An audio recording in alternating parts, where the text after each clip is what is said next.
ஒரு ஊரில் நண்பர்களான 2 இளைஞர்கள் ஒரு நாள் வெளியூருக்கு சென்றார்கள்.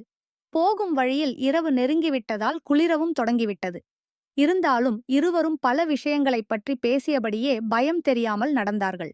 நேரம் நகர்ந்து கொண்டே போனதில் இரவும் வளர்ந்து கும்மிருட்டு ஆனது. சரி, ஏதாவது ஒரு மரத்தில் ஏறி இரவை கழித்து விடலாம் என்று அவர்கள் நினைத்தபோதுதான் அந்த பயங்கரம் நிகழ்ந்தது. எதன் மீதோ தடுக்கி எப்படியோ உருண்டு ஆழமான கிணறு ஒன்றில் விழுந்து விட்டார்கள் அவர்கள். இருவருக்கும் நீச்சல் தெரியும் என்பதால் நீரில் மூழ்கவில்லை என்றாலும், மிக ஆழமான பாசிபடர்ந்த கிணறு என்பதாலும், இருட்டு என்பதாலும் அவர்களால் வெளியே வர முடியவில்லை.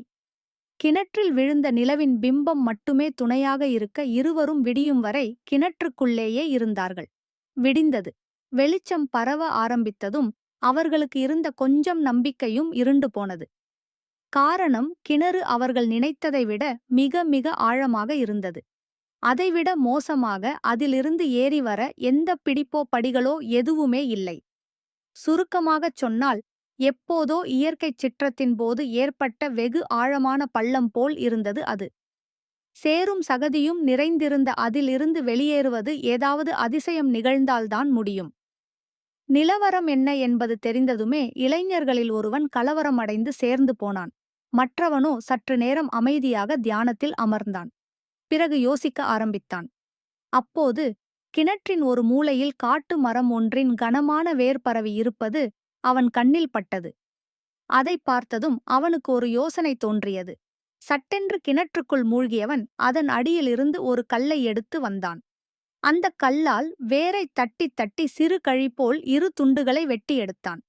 இந்த வேர்க்குச்சிகளை பிடிமானமாக பயன்படுத்தி மேலே ஏறுவோம். வா, என்று மற்றவனை அழைத்தான். ஆனால் அவன் பயந்து நடுங்கி வர மறுத்தான்.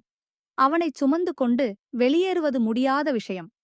அதே சமயம் நண்பனை கிணற்றுக்குள்ளேயே விட்டுவிட்டு போகவும் முடியாது. என்ன செய்து? மறுபடியும் யோசித்தான் இளைஞன்.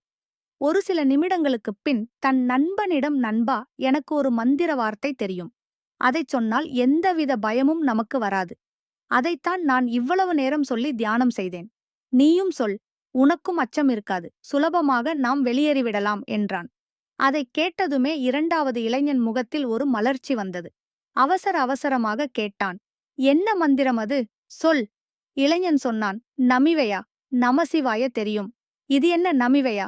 உனக்கு கிணற்றை விட்டு வெளியேற ஆசை இருக்கிறதா இல்லையா? இருக்கிறது. அப்படியானால் கேள்வி எதுவும் கேட்காமல் மந்திரத்தைச் சொல். 2வது இளைஞன் மந்திரத்தைச் சொன்னான். அவன் மனதிலும் நம்பிக்கை எட்டிப் பார்த்தது. அப்புறம் என்ன? இருவரும் சிரமப்பட்டு வெளியில் வந்தார்கள். கொஞ்ச நேர ஓய்வுக்குப் பின் அவர்கள் பயணம் தொடர்ந்தது. வழியில் 2வது இளைஞன் நண்பனிடம் கேட்டான். எனக்குத் தெரியாமல் நீ எப்போது மந்திர தந்திரங்களைக் கற்றாய்? நீ சொன்ன மந்திர வார்த்தையைச் சொன்னபோது எனக்குள் ஒருவித ஆற்றல் பொங்கி எழுந்தது. அபூர்வமான இந்த மந்திரத்தைப் போல் இன்னும் ஏதாவது தெரியுமா உனக்கு? அவற்றையும் சொல்லித் தருகிறாயா? முதல் இளைஞன் சிரித்தான். நண்பா, என்னை மன்னித்துவிடு. எனக்கு மந்திரம் எதுவும் தெரியாது. நான் உனக்கு சொல்லித் தந்தது மந்திர வார்த்தையும் அல்ல.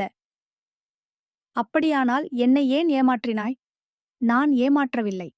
உன் மனதில் இருந்த எதிர்மறை எண்ணத்தை வெளியே தள்ளி நீ நம்பிக்கையுடன் செயல்பட உதவினேன். அவ்வளவுதான். நீ சொன்ன மந்திர வார்த்தை அது. நம்பிக்கை மனதில் இருந்தால் வெல்லலாம் யாவரும் என்ற வார்த்தையின் முதல் எழுத்துக்கள்தான். புரிந்ததா?